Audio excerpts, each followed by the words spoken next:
నేను కూడా చేరి ఉందు నచ్చట.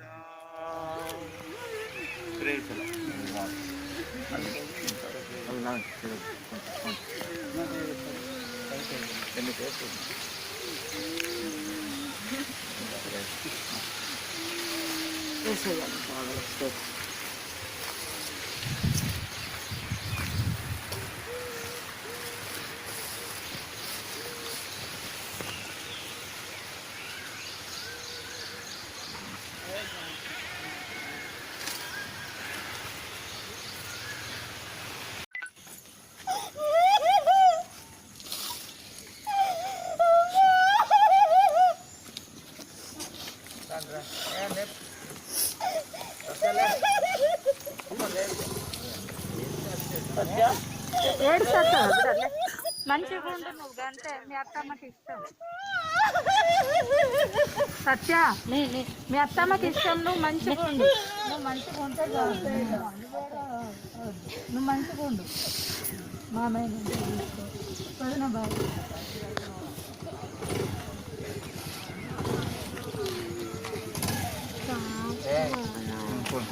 జస్టిన్ పోతావా? పెద్ద డాడీతో పోతావా?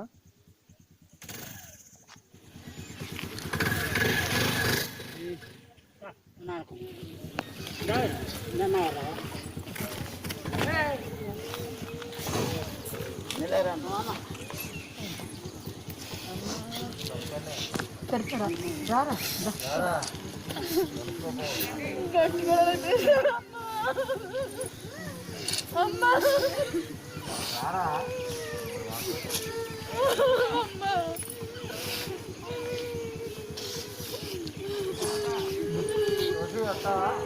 లవి లవి లవేడా దారా అన్నా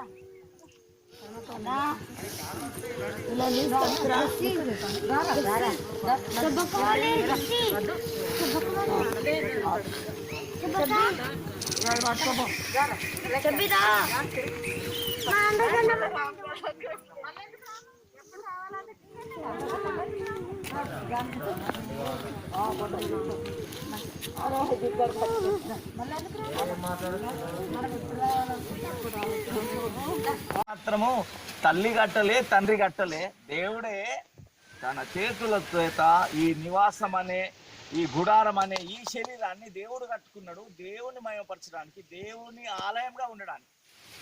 కాబట్టి మనం ఎట్లా ఉండాలంటే దేవుని ఆలయంగానే ఉండాలి, దేవుని మహిమపరిచే వాళ్ళంగానే ఉండాలి.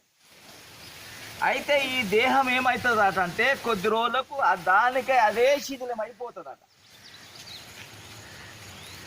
ఎందుకు అది శిథిలం చేస్తాడు దేవుడు అంటే మళ్ళా నిత్యత్వములో, పరలోకములో నిత్యము దేవుని చేత నివసించడానికి దేవుడే తన ఆత్మను మళ్ళా మనకు అనుగ్రహించి దేవుని రాజ్యంలో ఉండడానికి దేవుడు మనకు అభయం ఇచ్చింది. కాబట్టి ఇక్కడ అన్నకు వచ్చినా, తమ్మునికి వచ్చినా, ఎవరికి వచ్చినా కానీ నిజంగా మనం ఎవ్వరం భయపడలే. ఇది నిజంగా దేవుడు చూస్తున్నాడు.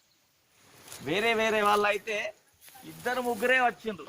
మొన్న రీసెంట్గా ఆదమ్మ చనిపోతే వాళ్ళ 5 దూరం ఉన్నారు. మేము కూడా వాస్తవానికి ఇక్కడ ఉన్నాం, గాడబెట్టింది.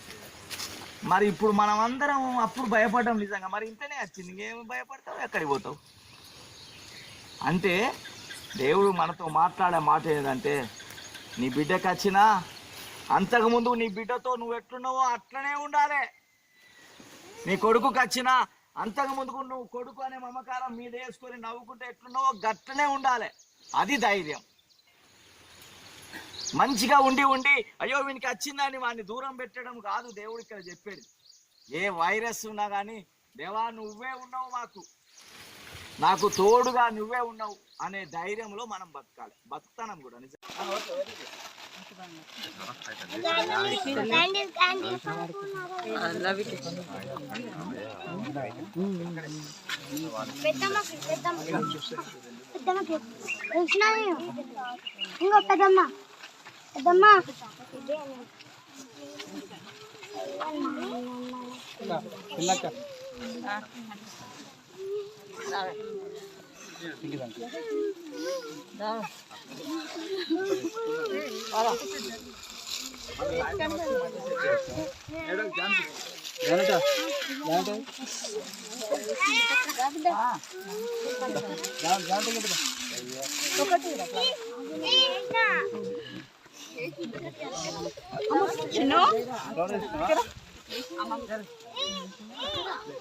నానా చేశాను చేశాను ఆడ వాళ్ళు సెట్ చేస్తా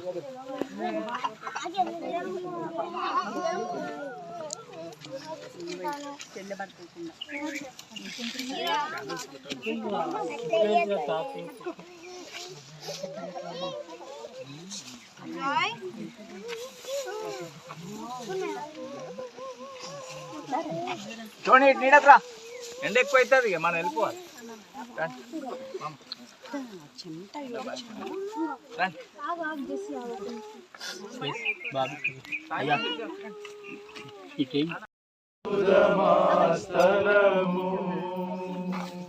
దేవునికి మహిమ కలుగును గాక.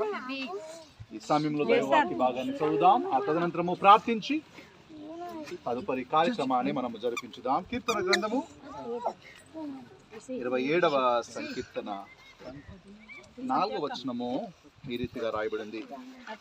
కీర్తన గ్రంథము 27వ సంకీర్తన 4వ వచనం. యెహోవా యొద్ద ఒక వరము అడిగితిని, దాన్ని నేను వెదకుచున్నాను. యెహోవా ప్రసన్నతను చూచుటకును ఆయన ఆలయములో ధ్యానించుటకును నా జీవిత కాలమంతయు నేను యెహోవా మందిరంలో నివసింపగోరుచున్నాను. దేవునికి మహిమ కలుగును గాక.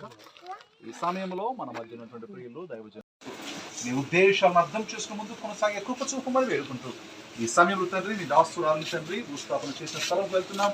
అది నిరీక్షణ స్థలం ఆయన, అది విశ్వాస స్థలం ఆయన. అయ్యా ఎంతో విశ్వాసంతో విత్తనం వలె దాసువారి దిక్కి ఉన్నావు. ఒక దినములు తండ్రి నీవు తిరిగి వస్తావని తండ్రి, ఆ దినములు తండ్రి మృతులు పునరుత్థానం అవుతారని వాక్యము సెలవిస్తున్న వేళ ఆయన. అయా ఈ సత్యమును అయా మేము తండ్రి పరిపూర్ణంగా విశ్వసిస్తూ నేను ఘనపరుస్తుండగా అయా చెదిరిపోకుండా బిడ్డల ఆత్మలను బలపరచుమని, జరుగుతున్న కార్యవంతుల ద్వారా సమస్త ఘనత మహిమ ప్రభావాలు మీరే పొందుమని, ఈ కుటుంబాన్ని దర్శించి దీవించుమని నా జడగేసి కృష్ణ వేడుకుంటూ ప్రార్థిస్తున్నాం తండ్రి.